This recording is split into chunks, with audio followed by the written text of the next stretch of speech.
giving them something to talk about. I'm Jeff Stein with today's Iowa Politics Report. There are a lot of stereotypes and preconceived notions about so-called talk radio, and about podcasts for that matter. And similarly, there are a lot of stereotypes and preconceived notions about who is actually listening to each format. That's why I love actual data and surveys, because they have the real information, often blasting those stereotypes out of the water.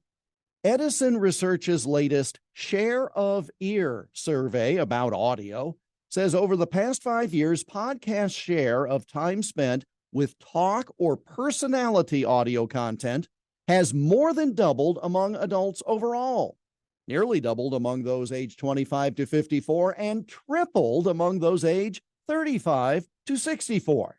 Now, this research categorizes 4 types of audio: music, news, sports, and talk or personality shows.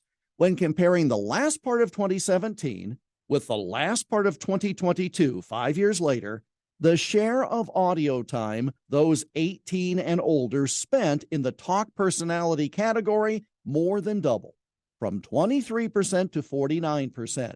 And for those aged 35 to 64, that number actually tripled. Actually, the older the listener, the greater the growth. Podcasts, after all, were pretty much native to younger adults, but those of us who are a bit more senior had to come around to them. And boy, have we ever, apparently.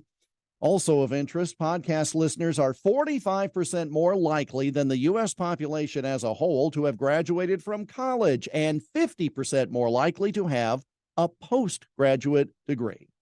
So despite those predicting the death of AM radio or talk radio more broadly, these and numbers I've shared with you before prove that real live radio is plenty strong, and the talk format is even starting to dominate podcast listening.